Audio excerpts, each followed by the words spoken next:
This video, I'm going to repair a Powerfist 12.5 amp heat gun.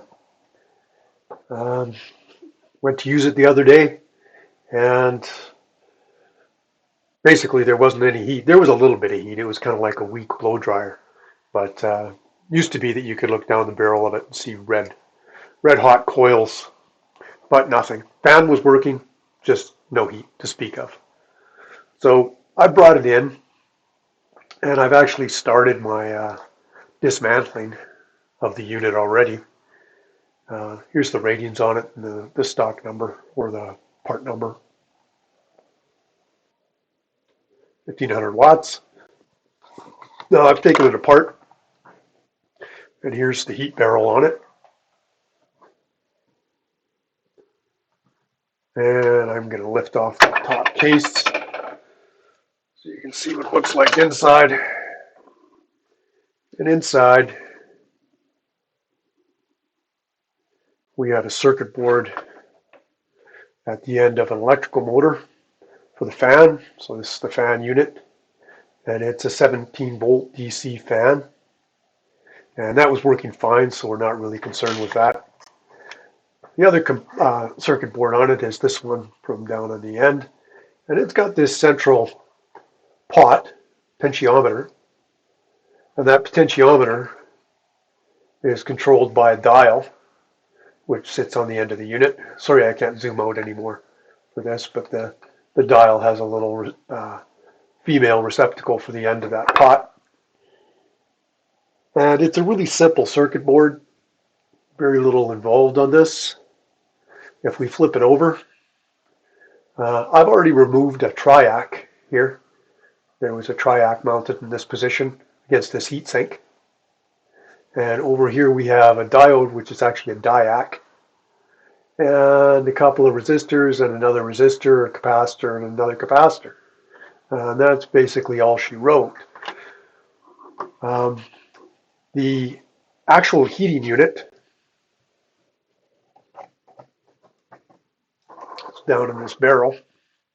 And as I said, I've taken this apart already. So there's a little cover which screwed on there to hold it all together. We have an inline fuse here. And this is actually for AC 120 volt. This circuit. This circuit comes straight off of the control switch. Shouldn't say that. It comes off the control switch here. One of the hot wires, so the equivalent to the black that's coming in. Here's our neutral and our power coming in from the plug-in. The switch activates hot wires here.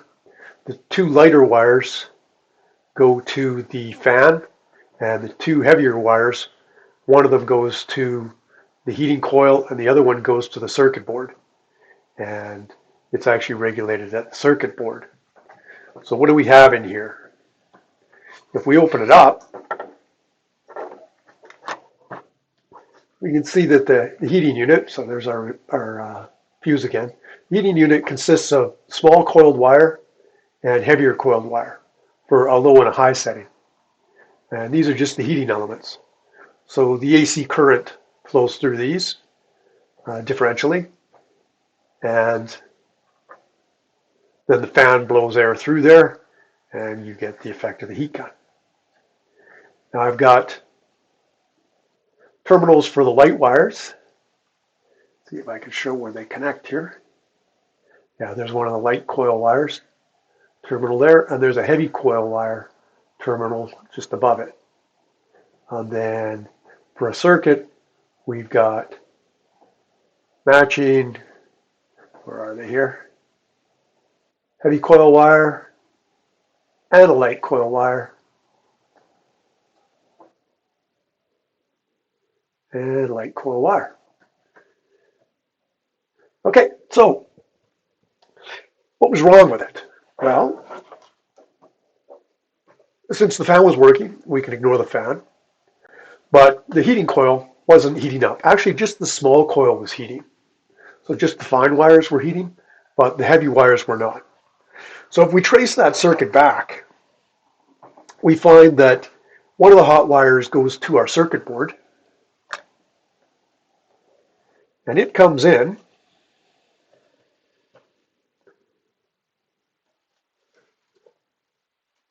So it comes in from the switch at this point, and if we flip that over, you can see it's here on the circuit.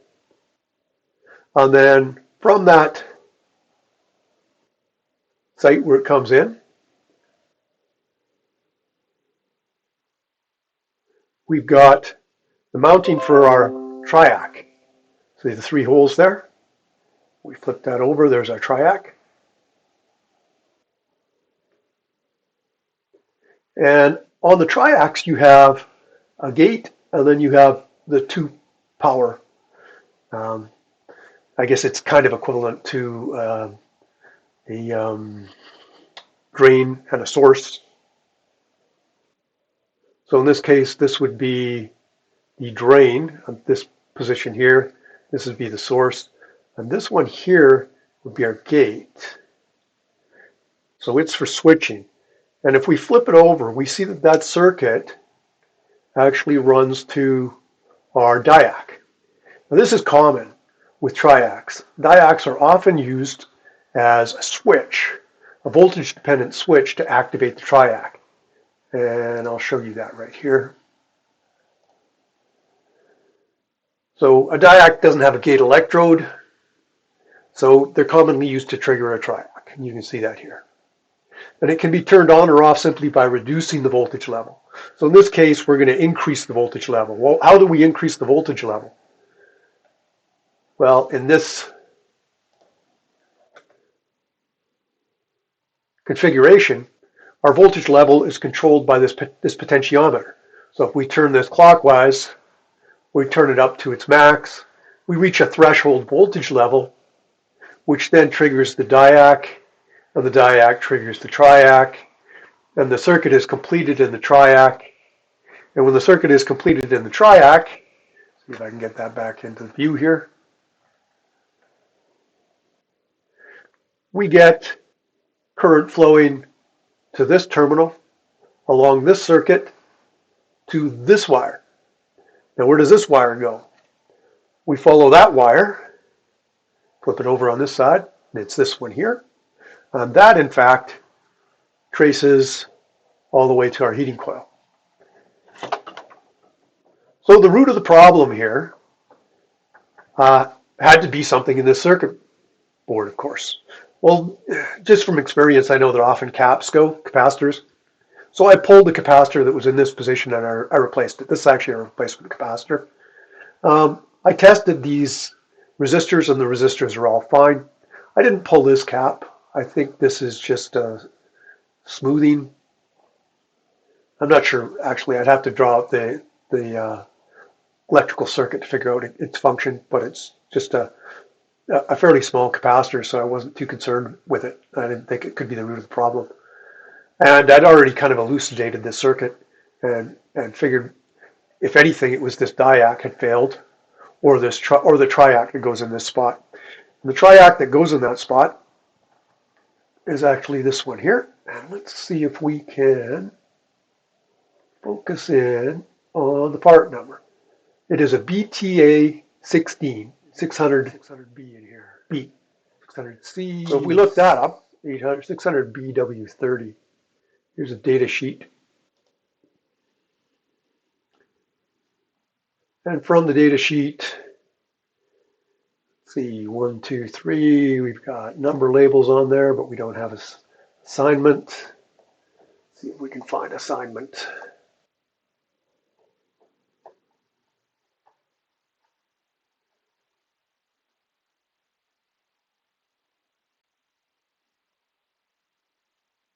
Looks like gate is the one on the right. And then the 2 current carrying are the center and the left one. And so that's what we found. That's what I elucidated on that circuit. And so my theory, since the diac seemed to be fine, I took it off and I tested it. um, which was not easy to do because they don't conduct until they reach a threshold voltage. I also checked the. Just going to go back to camera view here. I also checked the potentiometer, the pot. I simply activated the power source, and then tested voltage output from the two terminals they've actually fused two terminals on this. You'll see if you turn it over. Maybe I can't see it there. Oh, we can see it from this angle here. See if I can get that onto the camera. Okay, fuse the two terminals. So you've got an input and then that fused double output. So I checked the output as I rotated the knob on the potentiometer, and I did get variation in voltage with position. So the potentiometer seemed to be working fine. And once the diac was reinstalled, I tested to see whether or not I got current flow through from the diac, and I did once I reached that threshold. The other thing I then did is just to double check my determination. I decided to jump between the input power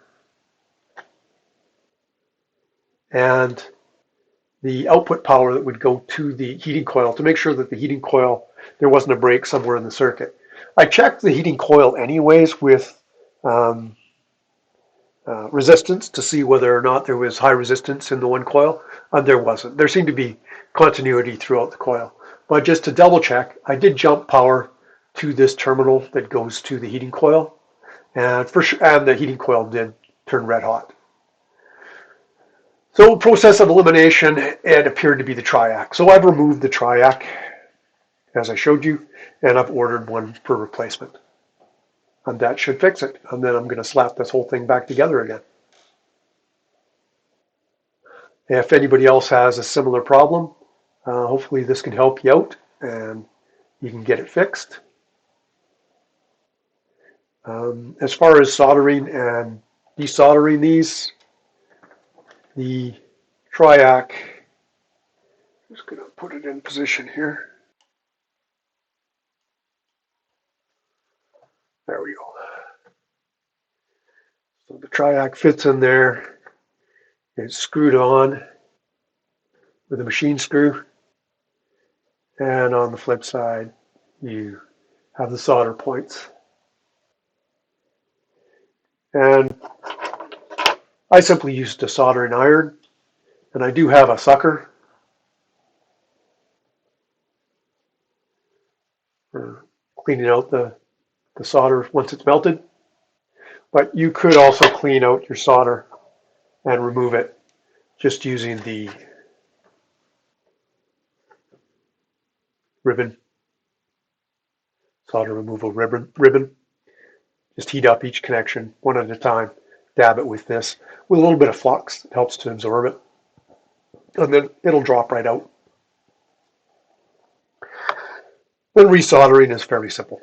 If you've got any experience at all, you're not going to have any problem with this. And of course, you solder it from the backside here.